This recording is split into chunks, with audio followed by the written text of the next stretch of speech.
Para los habitantes del Imperio Romano, en el siglo V, parecía el apocalipsis. Por el norte se acercaban las tribus germanas, Bizancio y el este se iban del occidente y el caos interno de las guerras civiles había reinado. Una religión reciente, llamada cristianismo, parecía ser de las pocas que daban esperanza y fe de salir de dicho caos. Cuando el imperio cae al fin, grandes poblaciones escaparán de las imponentes ciudades del imperio y se redistribuirán por el campo.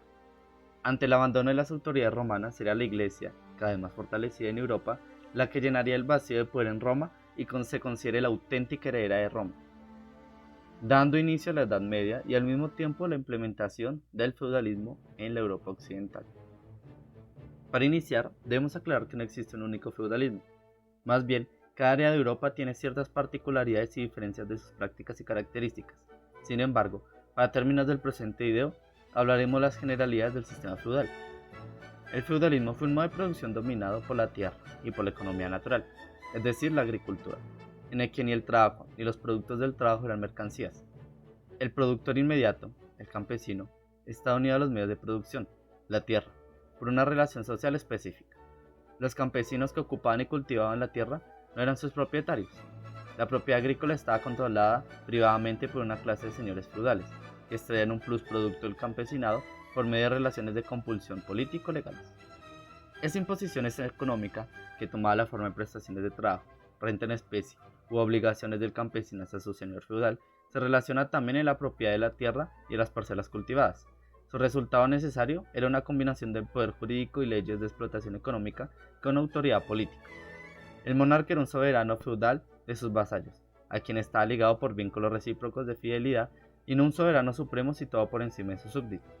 Sus recursos económicos recibían casi exclusivamente de sus dominios personales, como señor, y sus llamadas a sus vasallos tienen una naturaleza esencialmente militar. No tenía acceso político directo al conjunto de la población, ya que la jurisdicción sobre ésta estaba bastante obstaculizada por toda la clase de limitantes. El monarca, en efecto, solo era señor de sus propios dominios. En el resto era en gran medida una figura ceremonial. El campesino estaba sujeto a la jurisdicción y control de su amo, de su señor feudal. Al mismo tiempo, los derechos de propiedad del señor sobre su tierra eran normalmente solo de grado, es decir, el señor recibía la investidura de sus derechos de otro noble o nobles superiores, a quien tenía que prestar servicio de caballería. Esto es provisión de una ayuda militar eficaz en tiempos de guerra. Recibía sus tierras en calidad de feudo. Básicamente un rey, patriarca noble o un consejo de nobles otorgaban el control sobre un feudo, es decir, sobre la tierra a medida que luchaba en las guerras y recibía el favor de los reyes, convirtiéndose en señor feudal y dominando sobre varias parcelas de terreno y campesinos que la habitaran y la trabajaran. A su vez, este era frecuentemente vasallo de un superior feudal y la cadena de esas tenencias dependientes vinculadas al servicio militar se extendía hacia arriba hasta llegar a un punto más alto del sistema, en la mayoría de los casos un monarca, de quien en última instancia toda la tierra podía ser, en principio, dominio eminente. Es entonces que tenemos la pirámide social del sistema feudal. Las funciones del Estado se desintegraron en una distribución vertical de arriba a abajo, precisamente en cada uno de los niveles en que se integraban por otra parte las relaciones políticas y económicas. Sin embargo, no existe una concentración sencilla horizontal de las dos clases básicas de la economía rural en una sola y homogénea forma de propiedad. Dentro del señorío, las relaciones de producción estaban mediadas a través de un estatuto agrario dual. Existía a menudo una nueva separación entre la justicia a la que estaban sometidos los siervos en los tribunales señoriales de su señor y a las jurisdicciones señoriales del señorío territorial. Los señoríos no coincidían normalmente con cada aldea, sino que estaban distribuidos entre varias de estas. He ahí que a la inversa, en cualquier aldea estuviera entremezclados una multitud de dominios señoriales de diferentes señores feudales. La clase campesina, de la que se extraía la excelente producción y trabajo de ese sistema, habitaba pues un mundo social de pretensiones y poderes superpuestos, cuyas diversas y plurales instancias de explotación crean latentes grietas y discrepancias imposibles en un sistema jurídico y económico más unificado. La coexistencia de las tierras comunes, alodios y parcelas con el propio dominio señorial eran pieza clave del modo de producción feudal en Europa occidental y tuvo consecuencias fundamentales para su desarrollo.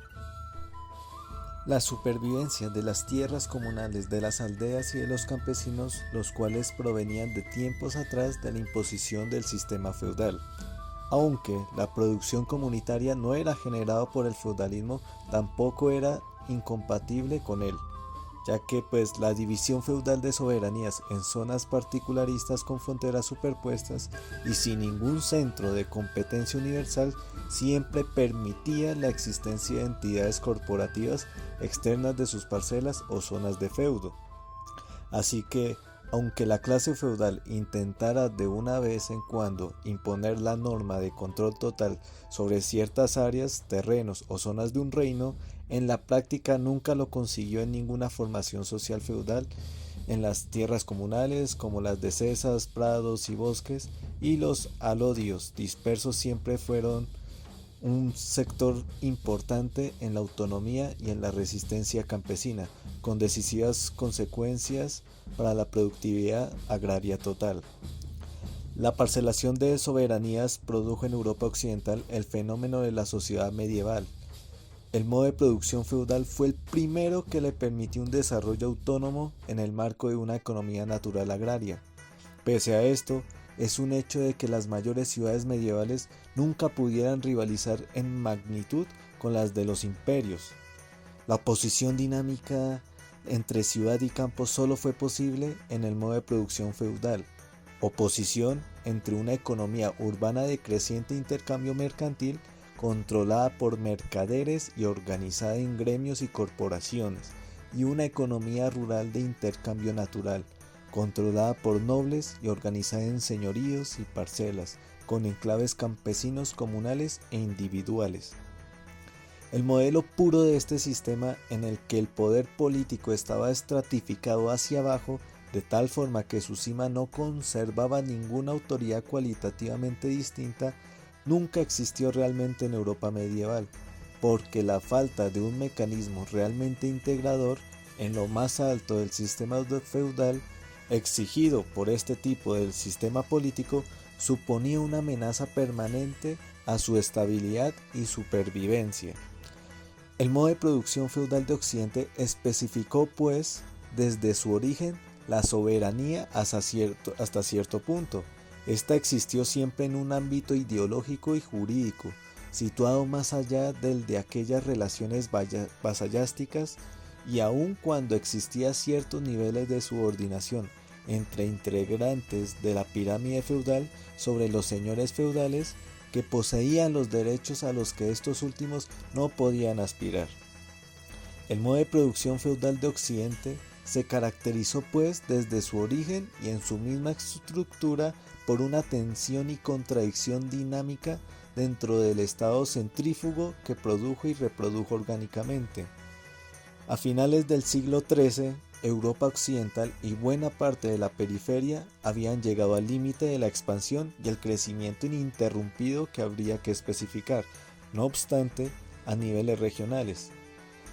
La propia evolución económica había desarrollado formas de producción con largos y lazos estrechos de dependencia y promovido concentraciones campesinas y urbanas que serían proclives a inevitables conflictos y enfrentamientos.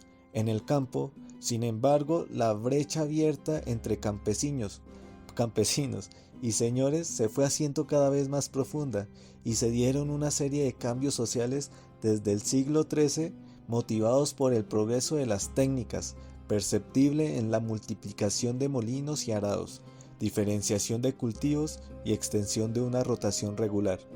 Cambios que distanciaron a quienes fueron capaces de acudir a los nuevos instrumentos y técnicas, consiguiendo aumentar los rendimientos, recuperar córveas y mejorar los cultivos, de los que no supieron o no pudieron hacerlo, convirtiéndose en la posición de un tiro de labor en la línea de fractura, porque su creencia hacía más fácil las tareas y su remuneración era cada vez peor y ilimitado. Estos cambios afectaron también a los señores, y no es suficiente con enfrentarlos simplemente a los campesinos, de los que también les fue aislado la dedicación militar y los hábitos de clase, porque debieron adaptarse al progreso lógico, a la contestación de los campesinos sobre las estructuras señoriales que empezaban a ser cuestionadas, y a la obligada división sucesiva de la propiedad por el fuerte desarrollo demográfico que perjudicó a los campesinos y facilitó en muchos casos la absorción por señoríos potentes de carácter federalizante. El contraste entre los más ricos y los más pobres se acentuaba cada vez más y era más real y más tangible, no solo teórico o ideológico, ya que las deudas contraídas requerían con mayor atribución en los grupos medios e inferiores. No debe sorprendernos, además, que en aquellas zonas más desarrolladas como Italia del Norte eran precoces en el desarrollo urbano y comunitario. Los contrastes fueron aún mayores y los poderosos se opusieron al progreso del común por defender sus privilegios y negocios. Estos elementos, junto a otros como la peste negra y el disgusto de la nueva clase burguesa llevando a la Revolución Francesa, fueron los elementos del fin del sistema feudal.